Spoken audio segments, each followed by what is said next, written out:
warahmatullahi wabarakatuh. Waalaikumsalam warahmatullahi wabarakatuh. Gimana kabarnya hari ini anak-anak? Alhamdulillah luar biasa. Allahu Akbar. Nah, siapa di sini ketua kelasnya? Saya Bu. Ayo dipimpin doa. Sebelum pelajaran kita dimulai, mari kita berdoa bersama-sama. Bismillahirrahmanirrahim. Rabbi zidni ilman nafi'a warzuqna fahman wasi'a. Allahumma inna nas'aluka fahman nabiyyin wa hifdzal mursalin wa ilhamal malaikatil muqarrabin birahmatika ya arhamar rahimin. Amin.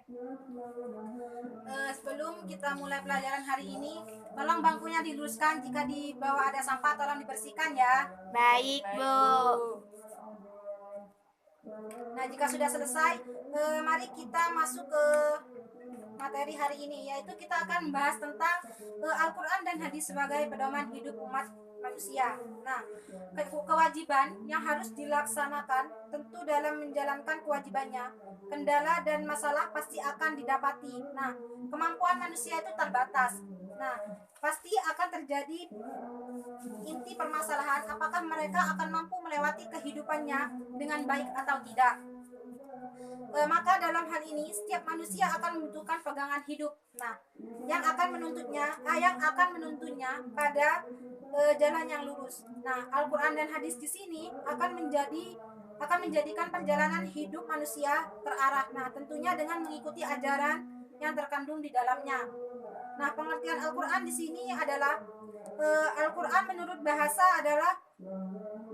bahasa berasal dari kata qara'a yaqra'u Quran. Nah, yang berarti membaca. Bacaan Al-Quran berarti bacaan yang sempurna. Nah, kesempurnaan Al-Quran ini sebagai bacaan dibandingkan dengan bacaan yang dibuktikan dengan yang pertama, yaitu dibaca oleh ratusan juta manusia meskipun mereka tidak tahu artinya dan tidak dapat menulis aksaranya. Yang kedua, yaitu diatur tata cara membacanya, panjang pendeknya dan tebal tipisnya ucapan pada etika membacanya. Yang ketiga, yaitu dipelajari susunan kata dan kosakatanya dan juga makna kandungannya. Nah, sedangkan Al-Quran menurut istilah adalah wahyu Allah yang diturunkan kepada Nabi Muhammad secara berangsur-angsur. Nah, melalui malaikat Jibril. Dan membacanya adalah ibadah. Rasulullah banyak menerima wahyu dari Allah, baik secara langsung maupun perantara malaikat Jibril.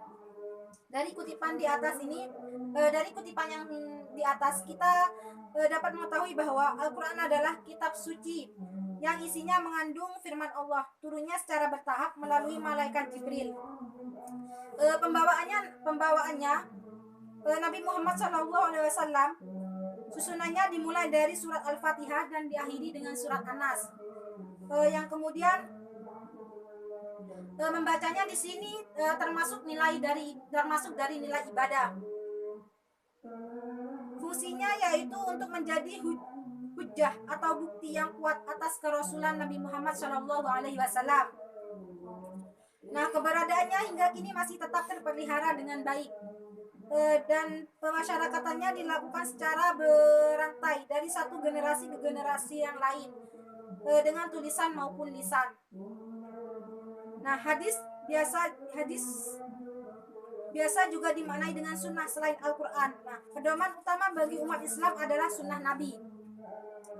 Mengikuti sunnah Nabi merupakan bukti kecintaan kepada Allah. Nah, sebagai firman Allah dalam Quran surat Al-Imran ayat 31, yaitu A'udzu billahi minasyaitonir rajim. Bismillahirrahmanirrahim.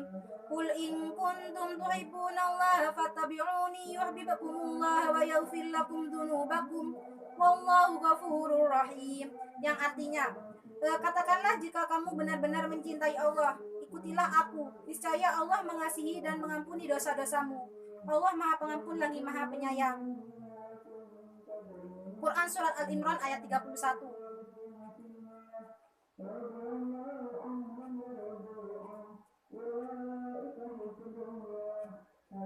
Kemudian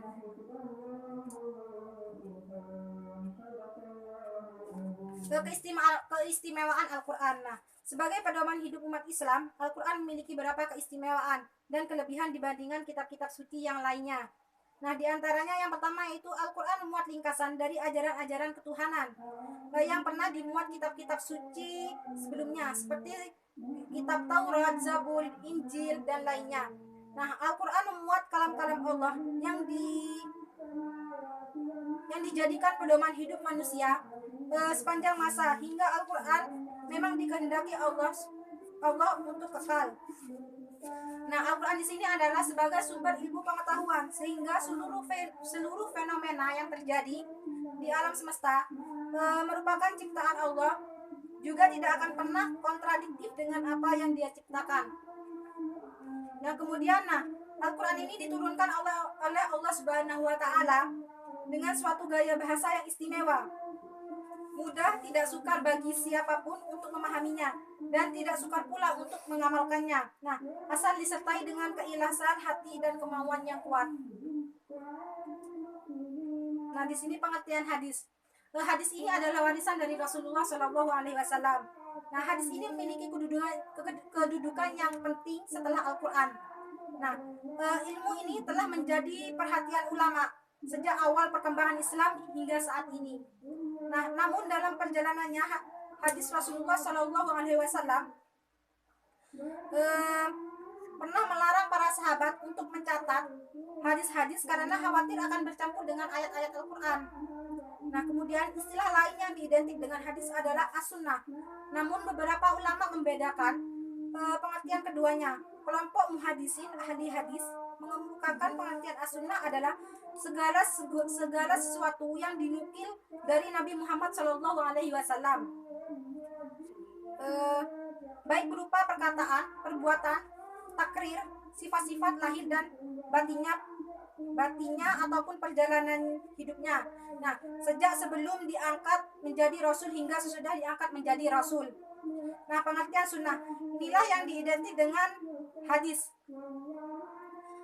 Meskipun beberapa ulama membedakan bahwa hadis adalah segala sesuatu yang dinukil dari Nabi Muhammad Shallallahu Alaihi Wasallam. Nah, adapun sunnah adalah amalan-amalan yang dilakukan Nabi Shallallahu Alaihi Wasallam dan para sahabatnya, yaitu kebiasaan yang hidup di masa Nabi Shallallahu Alaihi Wasallam. Hadis ini dibedakan menjadi 3, yaitu yang pertama hadis qauli. Nah, yaitu hadis-hadis yang diucapkan Nabi Shallallahu Alaihi Wasallam. Nah, dalam berbagai bidang. Kemudian hadis fi'li, perbuatan-perbuatan Nabi Shallallahu Alaihi Wasallam yang sampai kepada kita melalui penukilan sahabat. Kemudian hadis takriri, keadaan Nabi Shallallahu Alaihi Wasallam yang mendiamkan, tidak berkomentar dan tidak menyanggah, serta menyetujui apa yang dilakukan oleh para sahabatnya. Kemudian fungsi Al-Quran. Nah, fungsi Al-Quran dan hadis. Al-Quran di sini adalah sebagai kitab Allah Subhanahu wa Ta'ala yang menempati posisi sebagai sumber pertama dan utama dari seluruh ajaran Islam, baik yang mengatur hubungan manusia dengan dirinya sendiri, hubungan manusia dengan Allah, hubungan manusia dengan sesamanya, dan hubungan manusia dengan alam. Fungsi Al-Quran secara umum yaitu sebagai sumber ajaran atau hukum Islam yang utama, sebagai konfirmasi dan informasi terhadap hal-hal yang tidak dapat diketahui oleh akal. Kemudian sebagai pengontrol dan pengoreksi terhadap ajaran-ajaran masa lalu, yaitu Injil, Zabur, dan Taurat. Nah, fungsi hadis terhadap Al-Quran di sini yaitu mengukuhkan hukum yang sudah ada di dalam Al-Quran, merinci ayat-ayat yang global, menetapkan hukum yang belum terdapat dalam Al-Quran, membatasi keumuman ayat Al-Quran. Nah, untuk materi hari ini untuk materi hari ini ada yang ingin dipertanyakan? Tidak, Bu. Baik, Ibu kira cukup untuk hari ini. Sebelum kita menutup pelajaran hari ini, mari kita berdoa bersama-sama. Bismillahirrahmanirrahim. Alhamdulillahirabbil alamin. Wassalamualaikum warahmatullahi wabarakatuh. Waalaikumsalam warahmatullahi wabarakatuh.